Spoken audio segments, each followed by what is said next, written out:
In tema scuola è arrivato un messaggio che ci chiede, siamo di nuovo alle solite, dice, a un mese dall'inizio della scuola ancora non abbiamo i professori di ruolo, i ragazzi ancora saltano le ore, saltano le materie, credo si parli di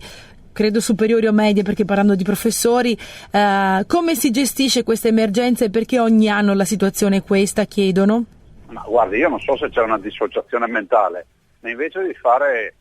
fiumi di applausi alle assemblee dove si presenta il Presidente del Consiglio, se qualcuno magari chiedesse anche conto di queste partite, di che cos'è sta buona scuola, che siamo ancora senza insegnanti, piuttosto che di altre partite importanti, forse saremmo molto più coerenti, perché è inutile lamentarsi